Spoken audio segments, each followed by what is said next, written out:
আজও একই অবস্থা, সেই ভাত বেড়ে বসে আছি। আজ আবার ছেলের পাত্তা নেই, কাল বাপের পাত্তা ছিল না, আজকে ছেলের পাত্তা নেই। এই হলো অবস্থা ডেলি। মেনু কি আছে চলো দেখিয়ে দিই কথা না বাড়িয়ে।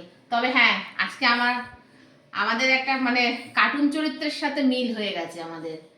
তবে হ্যাঁ, একটাই জায়গায় যে ফারাক, যেটা আমার বাড়িতে হয়নি।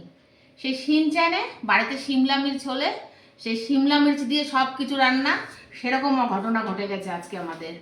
আজকে হলো আমাদের, বলছি তার আগে এই যে ভাত বেড়ে নিয়েছি, গরম গরম ধোয়া উঠছে এখনো, দেখো ভাতে। আচ্ছা, সঙ্গে ডাঁটা শাক ভাজা আর এই যে কাসন্দ।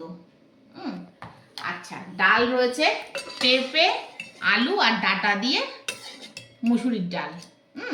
এই যে, আর রয়েছে ডালের সাথে এই যে গন্ধরাজ লেবু কেটে নিয়েছি ডালের সাথে। আর এই যে বক ফুলের বড়া, শীতকালে পেলাম না, এখন খাচ্ছি। এবারে একদিনও খাইনি, তা সেদিনকে স্টেশনে পেয়েছি তাই নিয়ে এসেছি। এই যে বক ফুলের বড়া। আচ্ছা, কিসে মিল আছে শিনচ্যানের গল্পের সাথে? আর হয়েছে বলছি তোমাদেরকে, পেঁপে আলু কুয়াশ পনির দিয়ে একদম কষা কষা করে তরকারি করেছি তোমার, পেঁয়াজ দিয়ে এটা। আচ্ছা, আর রয়েছে পেঁপের চাটনি। ঠিক আছে, আজকে সব পেঁপের ওপরে রান্না আমার। তাই জন্য বললাম যে শিনচ্যানের ওই গল্পের সাথে আমাদের অনেকটা মিল হয়ে গেছে আজকে। তা শুধু ওরা সিমলা মির্চ দিয়ে করেছিল আর ওদের বাড়িতে হয়েছিল, কিন্তু পেঁপেটা আমার বাড়িতে হয়নি, কিন্তু পেঁপে দিয়ে সব হয়েছে।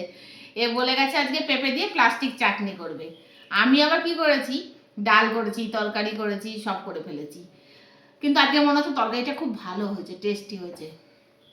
আর চাটনি খারাপ লাগে না বন্ধুরা, প্লাস্টিক চাটনি পেঁপের ভালোই লাগে। হ্যাঁ, তো এ বললো তা করলাম।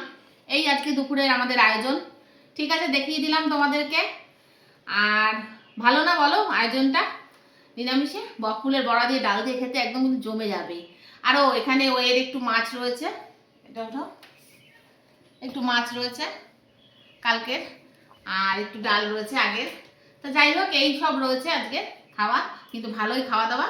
ঠিক আছে, তাহলে খাওয়া দাওয়াটা করে নিই আমরা বন্ধুরা।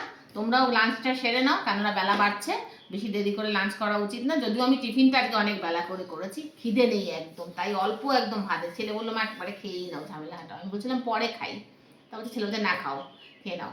ঠিক আছে, দেখা হবে খুব শিগগিরই আবার নতুন কোনো গল্পে। ততক্ষণে যেন ভালো থেকো, সুস্থ থেকো। আর আমার ভিডিও ভালো লাগলে একটা লাইক শেয়ার সাবস্ক্রাইব করে দিও। টাটা বন্ধুরা।